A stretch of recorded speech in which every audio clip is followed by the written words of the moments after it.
بسم اللہ الرحمن الرحیم۔ السلام علیکم۔ قدرت اللہ صاحب لکھتے ہیں کہ ایک دفعہ مجھے حیدرآباد کے ایک تھانے میں ایک دوست کے ساتھ جانے کا اتفاق ہوا۔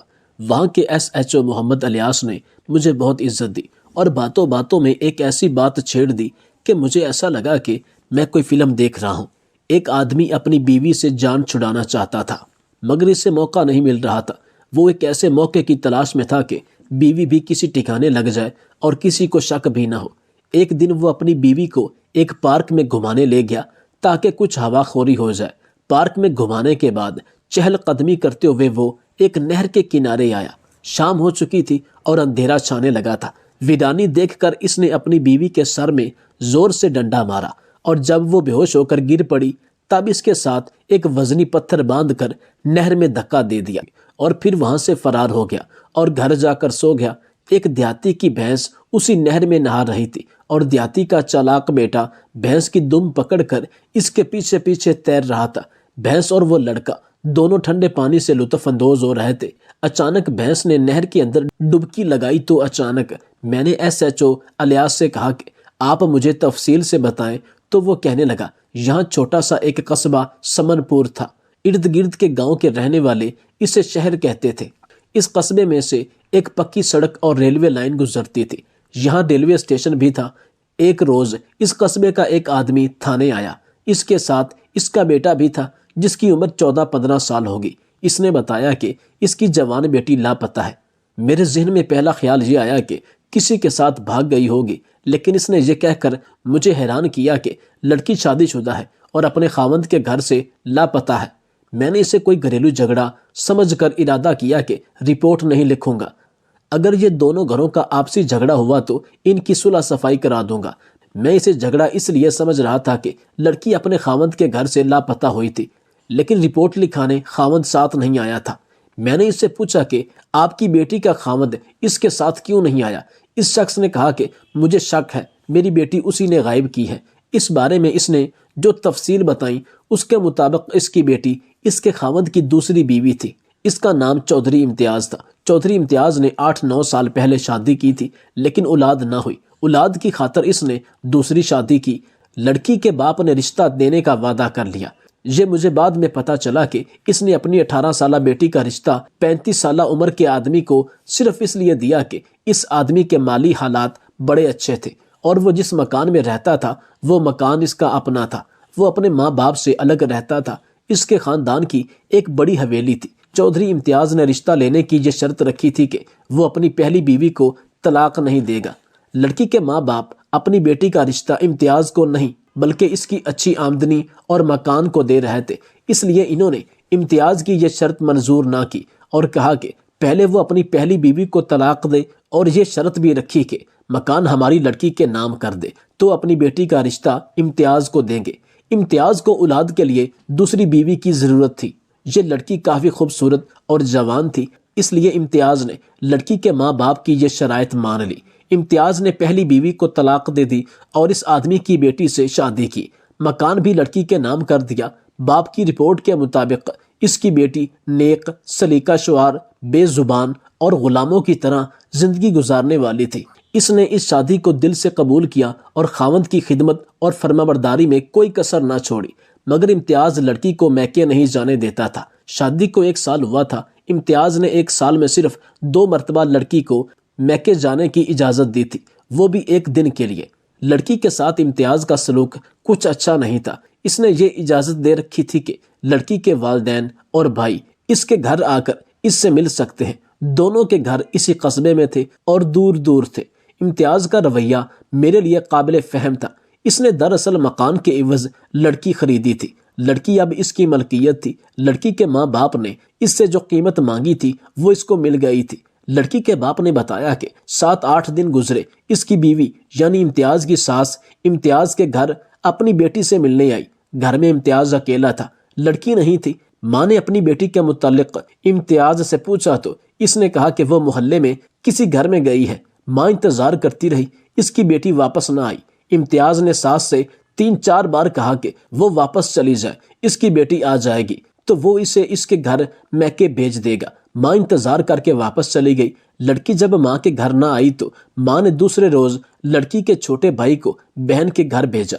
بھائی اپنی بہن سے ملنے گیا تو بہن گھر پر نہیں تھی۔ امتیاز نے بھائی کو بھی یہی بتایا کہ اس کی بہن محلے میں کسی گھر گئی ہے، اور اس کے بعد بھائی کچھ دیر بیٹھ کر واپس آ گیا۔ ایک روز بعد لڑکی کا باپ امتیاز کے گھر گیا، اسے بھی امتیاز نے یہی بتایا کہ لڑکی محلے والوں کے گھر گئی ہے۔ باپ نے امتیاز سے کہا کہ وہ اسے بلا کر لے آئے، یا پڑوسیوں کے کسی بچے سے کہے کہ اس کا باپ اپنی بیٹی سے ملنے آیا ہے۔ باپ نے محسوس کیا کہ امتیاز کچھ پریشان اور اکھڑا اکھڑا سا تھا، اور اس نے جس انداز سے لڑکی کے باپ سے کہا کہ وہ چلا جائے، وہ مشکوک سا لہجہ تھا۔ باپ چلا گیا، لڑکی کی ماں کو بتایا کہ امتیاز کا رویہ ٹھیک نہیں، یوں معلوم ہوتا ہے جیسے اس نے لڑکی کو اپنے گھر بھی والدین سے ملنے سے روک دیا ہے۔ لڑکی شاید اندر کمرے میں ہے اور امتیاز کہہ دیتا ہے کہ وہ محلے کے کسی گھر میں گئی ہے۔ ساری بات سن کر ماں طیش میں آ گئی۔ وہ شام کے بعد جب رات اندھیری ہو چکی تھی، امتیاز کے گھر چلی گئی۔ امتیاز کے گھر تالا لگا تھا۔ ماں پڑوسیوں کے گھر چلی گئی۔ وہاں عورتوں نے لڑکی کی ماں سے پوچھا کہ اس کی بیٹی میکے میں ہے۔ ماں نے بتایا نہیں تو وہ تو خود اس سے ملنے آئی ہے، لیکن تالا لگا ہے۔ پڑوسی عورتوں نے ماں کو بتایا کہ وہ تو کافی دنوں سے نظر نہیں آ رہی، ہم سب یہی سمجھتے ہیں کہ وہ میکے گئی تھی۔ ماں نے سمجھایا کہ میری بیٹی شاید امتیاز کے والدین کے گھر گئی ہوگی۔ ماں وہاں چلی گئی اور امتیاز کی ماں سے اپنی بیٹی کے متعلق پوچھا۔ امتیاز کی ماں اس پر ٹوٹ پڑی۔ امتیاز کی ماں نے کہا کہ اپنی بیٹی جس کو آپ نے سونپی تھی اسی سے پوچھو، ہم سے کیا پوچھتے ہو؟ ہمارے تو بیٹے نے ہماری عزت خاک میں ملا دی، اتنی اچھی بیوی کو طلاق دے دی اور اس کو لے آیا اپنے گھر۔ ہماری قسمت ہی خراب تھی کہ یہ ادھر آ گئی۔ غلطی ہمارے بیٹے کی ہے، وہ تو دوسری شادی کرنے پر تلا بیٹھا تھا، ہماری ایک نہ سنی۔ ادھر تم بھی بیٹی دینے کو تیار تھی، مکان لکھوایا اور بیٹی دے دی۔ دونوں عورتوں میں تو میں ہوئی، اور پتہ چلا کہ نہ امتیاز ماں باپ کے گھر گیا، نہ اس کی دوسری بیوی گئی ہے۔ اس سے امتیاز کے خلاف لڑکی کے والدین کو شک ہوا کہ امتیاز نے کسی وجہ سے لڑکی کو خود ہی غائب کر دیا ہے۔ لڑکی کے باپ نے اپنے دوستوں سے مشورہ لیا۔ دوستوں نے اسے مشورہ دیا کہ تھانے میں رپورٹ درج کراؤ۔ میں نے اس آدمی سے پوچھا اسے امتیاز پر ایسا شک کس بنا پر ہے؟ اس نے جواب دیا کہ وہ اپنی پہلی بیوی کو طلاق نہیں دینا چاہتا تھا، اس نے دوسری شادی صرف اولاد کی خاطر کی تھی۔ 1 سال ہونے کو آیا ہے، اس نے دیکھ لیا ہوگا کہ اس لڑکی میں بھی اولاد پیدا کرنے کی صلاحیت نہیں، کیونکہ وہ اپنے ٹیسٹ تو کرواتا نہیں ہے۔ کیا پتا اسی میں ہی کمی ہو، لیکن یہ ہر دفعہ اپنی بیوی کو ہی قصوروار ٹھہراتا ہے۔ وہ مکان ہماری بیٹی کے نام کر چکا تھا اور حق مہر بھی بہت زیادہ تھا، ماہوار خرچہ بھی کم نہیں تھا، اس لیے اس نے بہتر یہی سمجھا کہ اس لڑکی کو طلاق دی تو یہ مہنگی پڑ جائے گی اور مکان بھی ہاتھ سے چلا جائے گا، اس لیے اسے ٹھکانے لگانا اس کے لیے سود مند تھا۔ کچھ عرصہ گزر جانے کے بعد وہ تیسری شادی کرے گا۔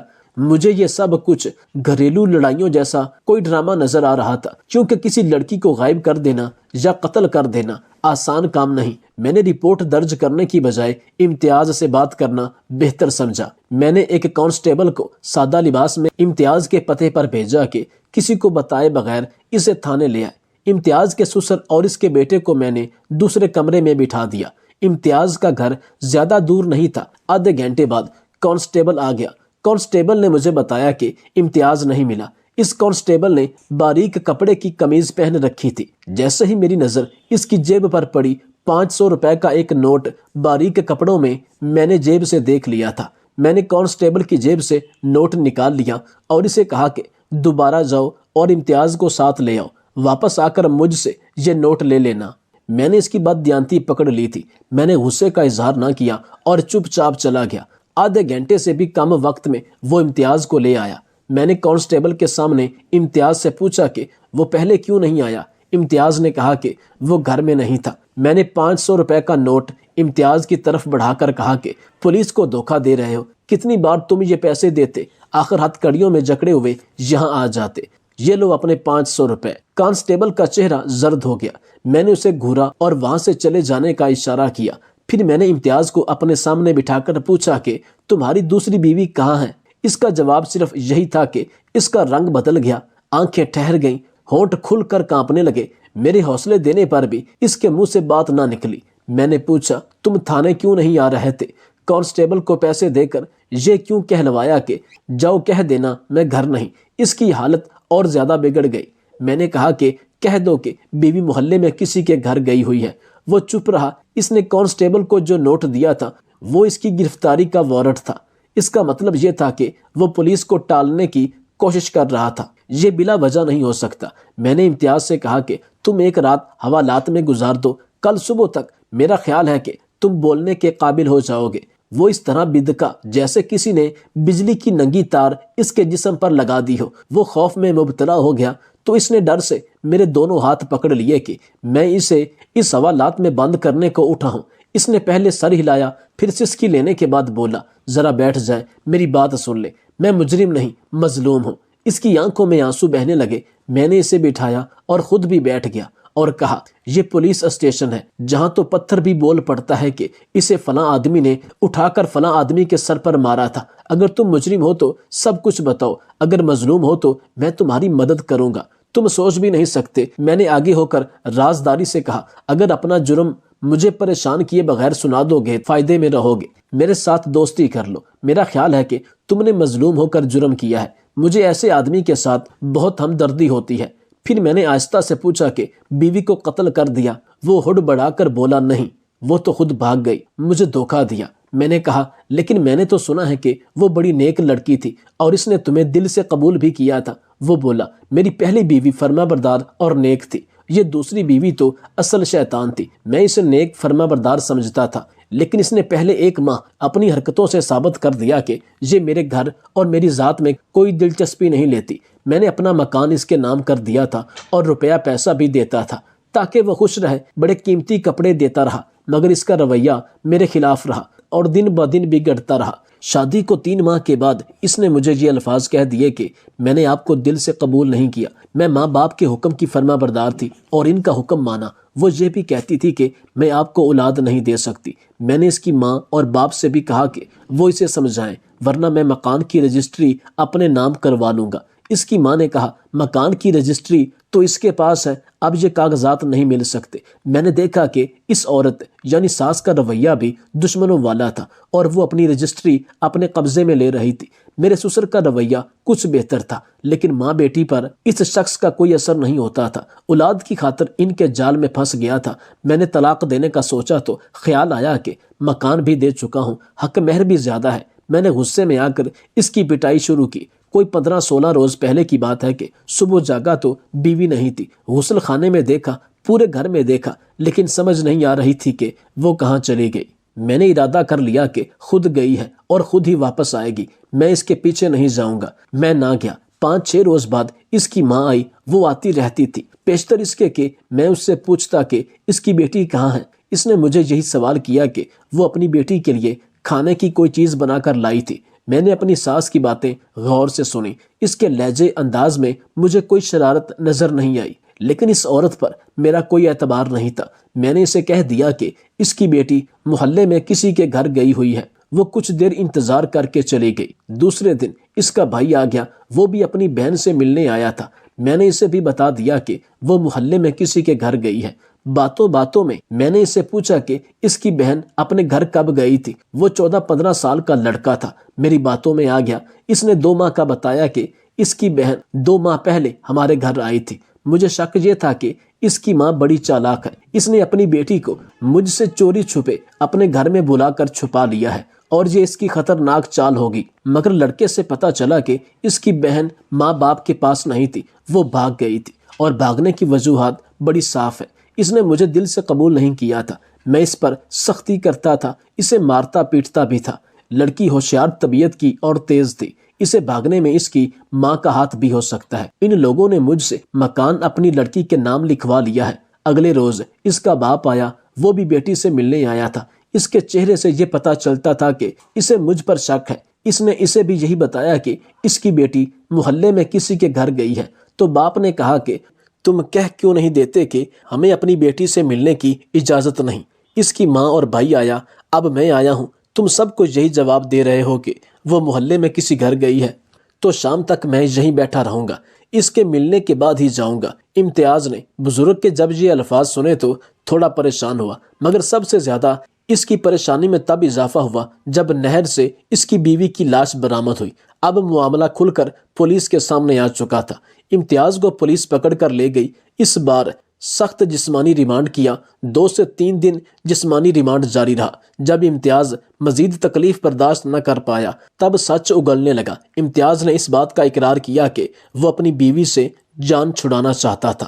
کافی عرصے سے وہ ایک موقع کی تلاش میں تھا اور جب اسے موقع ملا تو اس نے موقع ضائع نہ کیا۔ پارک میں گھمانے کے بعد وہ چہل قدمی کرتے ہوئے ایک نہر کے کنارے آیا۔ بیوی کے سر میں ڈنڈا مار کر گہری چوٹ لگائی تو وہ بے ہوش ہو کر گر پڑی۔ پھر اس کے جسم کے ساتھ ایک وزنی پتھر باندھ کر اسے نہر میں پھینک دیا۔ اتفاق سے کچھ دن بعد ایک دیہاتی کی بھینس اسی نہر میں تیر رہی تھی، جبکہ دیہاتی کا بیٹا بھینس کی دم پکڑ کر اس کے پیچھے لطف اندوز ہو رہا تھا۔